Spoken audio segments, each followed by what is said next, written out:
Hello भाई लोगों, कैसे हो आप लोग? आशा करते हैं आप सभी लोग और भाई लोग जो हैं बढ़िया होंगे और मजे होंगे। आज मैं लेके आया हूँ 12th क्लास मैथ्स का एक्सरसाइज 10.2 का क्वेश्चन नंबर 15। क्वेश्चन नंबर 14 तक आप मेरी प्ले लिस्ट में देख सकते हैं, कर लिया है। क्वेश्चन नंबर 15 क्या कह रहा है वो देखते हैं। ये क्वेश्चन हमें बता रहा है कि बिंदुओं पी और क्यू, दो बिंदु दिए गए, दोनों को मिलाने वाली रेखा को 2:1 के अनुपात में अंतः बाह्य विभाजित करने वाले बिंदु आर की स्थिति सदिश ज्ञात कीजिए। ठीक है, ये दो बिंदु है पी और क्यू। इन्हें 2:1 में कोई बिंदु आर है जो इन्हें 2:1 में विभाजित कर रहा है। एक बार अंतर विभाजित कर रहा है, एक बार बाह्य विभाजित कर रहा है। तो उस आर की स्थिति सदिश हमें ज्ञात करना है। तो सबसे पहले हम देखते हैं अंतर विभाजित और बाह्य बाह्य विभाजित कर कैसे रहा है 2:1 में। ठीक है, तो देखो, हमारे पास कोई बिंदु है पी और एक बिंदु है क्यू। ठीक है, ये दो बिंदु है। बात करते हैं अंतर विभाजित की। ठीक है, जब बिंदु आर उसको अंतर विभाजित कर रहा है, मान लो आर ये है, तो अंदर की तरफ करेगा तो ये दो किस अनुपात में कर रहा है? 2:1 में। तो 2:1 में यूं विभाजित करेगा। ठीक है, इस प्रकार से अंतर विभाजित करेगा। लेकिन जब बाहर क्या कहते हैं उसे, बाहर जब बाह्य विभाजित जब करेगा, वो कैसे करेगा? मान लो ये बिंदु पी क्यू है, ये बिंदु पी क्यू है, इसे बाह्य विभाजित कैसे करेगा? ऐसे।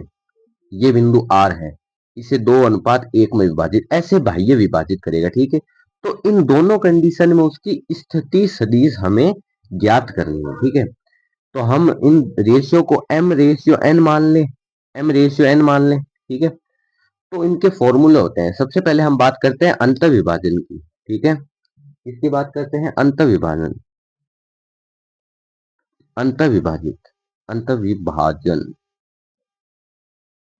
अंतर विभाजन की बात करते हैं। तो अंतर विभाजन के लिए हमारे पास फॉर्मूला होता है m into B vector plus n into A vector upon में m plus n।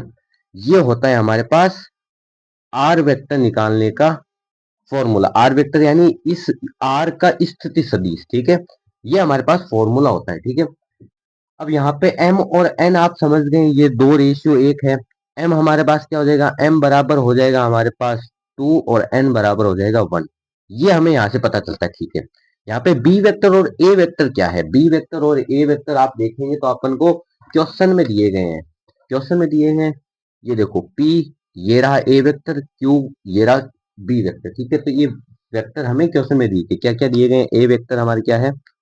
a vector हमारा है I cap plus 2j cap minus K cap, ये हमारा ए वेक्टर है। बी वेक्टर दिया गया हमें, बी वेक्टर हमारे क्या है? बी वेक्टर हमारा है माइनस का आई कैप, माइनस का आई कैप प्लस जे कैप प्लस का के कैप, ये हमें दिया गया है बी वेक्टर। ए और बी वेक्टर हमें इस प्रकार से दिए गए। अब करते हैं हम क्वेश्चन को सॉल्व। ठीक है, तो आर वेक्टर बराबर क्या हो जाएगा? आर वेक्टर बराबर, आर वेक्टर याद रखना, इस जो हमें पूछा गया ना स्थिति सदिश, वही है। वो हो जाएगा हमारे पास m यानी 2 इंटू में बी वेक्टर। बी वेक्टर हमारे क्या है? माइनस का आई कैप प्लस जे कैप प्लस के कैप, ये हमारा बी वेक्टर है। प्लस का निशान, n, n हमारा 1 है तो लिखने की जरूरत नहीं है, चलो लिख देते हैं। इंटू में ए वेक्टर, ए वेक्टर हमारे पास क्या है? ए वेक्टर हमारे पास है I cap plus 2j cap minus K cap, ये हमारा ए वेक्टर है। अपॉन में 2+1 m प्लस n। ठीक है, तो आर वेक्टर हमारा क्या आ जाएगा? आर वेक्टर हमारा आ जाएगा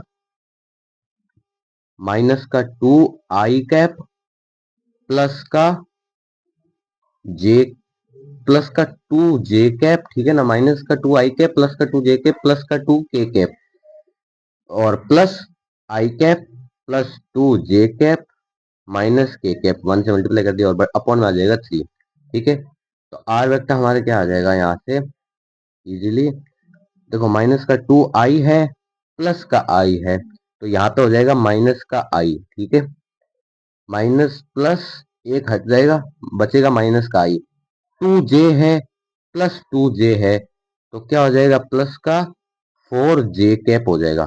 प्लस का 4j कैप सही है, प्लस का 2j कैप प्लस का 2, प्लस का 2k कैप है माइनस का k कैप है, तो प्लस का k कैप बचेगा, और इसके पूरे में अपॉन में 3, इसको सेपरेट कर दो, मतलब 3 को अलग अलग भेज दो, तो आर वेक्टर फाइनली अंत विभाजन में हमारे क्या आ जाएगा, माइनस का आई कैप अपॉन में 3, प्लस का 4 जे कैप अपॉन में 3, और प्लस का के कैप अपॉन में 3।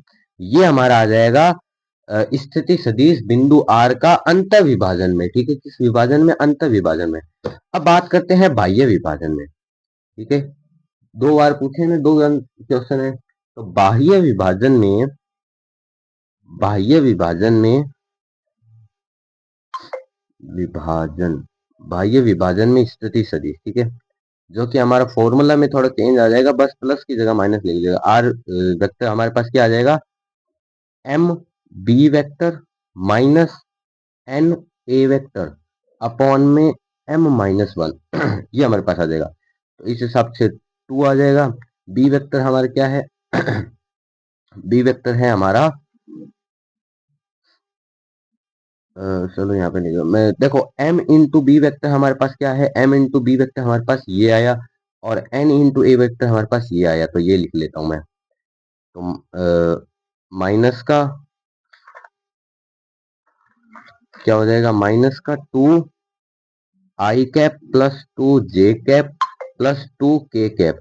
m इंटू बी में तो निशान का कोई फर्क नहीं, वही है, बस n इंटू ए में माइनस आ गया, तो इस सब की जगह प्लस की जगह माइनस हो जाएगा, माइनस की जगह प्लस हो जाएगा। तो माइनस का आई कैप माइनस का 2 जे कैप और प्लस का के कैप, ये हमारे पास आ जाएगा। और अपॉन में आपको पता है क्या आएगा, 2 प्लस 1 आ जाएगा, नहीं 2 माइनस 1 आ जाएगा, है ना, इस हिसाब से हमारा 1 आ जाएगा। तो हमारा जो आर वेक्टर है, आर वेक्टर इस बाह्य विभाजन में आर वेक्टर हमारे पास क्या आएगा, वो आएगा माइनस का 2 आई है, और माइनस का आई है, माइनस का 3 आई हो जाएगा। ठीक है, प्लस का 2 जे है, माइनस का 2 जे है, 0 जे हो जाएगा, जे हट ही जाएगा, जे वाली टर्म तो हट ही जाएगी। ठीक है, प्लस का 2 के है, प्लस का 3 के कैप हो जाएगा, और ये आ जाएगा हमारा स्थिति सदिश बाह्य विभाजन में। ठीक है, यही हमसे पूछा था, दोनों आंसर हमने दे दिए। वीडियो पसंद है तो वीडियो को लाइक कीजिए, चैनल को सब्सक्राइब कीजिए, अगली वीडियो मिलते हैं।